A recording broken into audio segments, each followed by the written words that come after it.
তো একাধারে 4 বছর উজবেকিস্তানের জমিনে কোনো বৃষ্টিপাত নাই, দুর্ভিক্ষের কারণে ফসল নষ্ট হয়ে গেল, ফল ধরা বন্ধ হয়ে গেল, গাছ মরে গেল। ক্ষুধার অভাবে সন্তানাদি ফেলে দিয়ে অনেকে পালিয়ে চলে যেতে লাগলো, সন্তানাদিও বাবা মা ফেলে চলে যেতে লাগলো।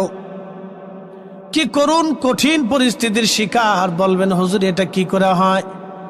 বাবা মা কি সন্তান ফেলে দিয়ে চলে যায়? হাত চলে দিয়ে চলে যায়। বলে হুজুর কিভাবে?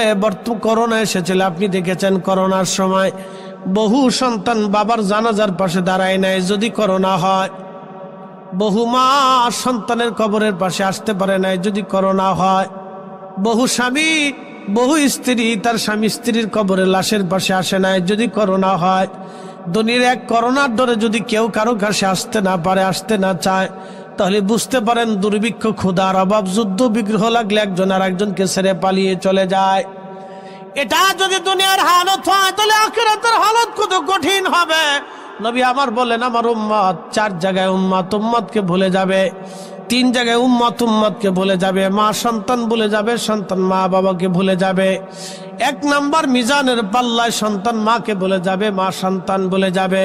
কিন্তু আমি নবী মিজানের পাল্লায় তোমাদের জন্য দাঁড়ায় থাকবো। একবার জোরে বলা যাবে কি আল্লাহু আকবার।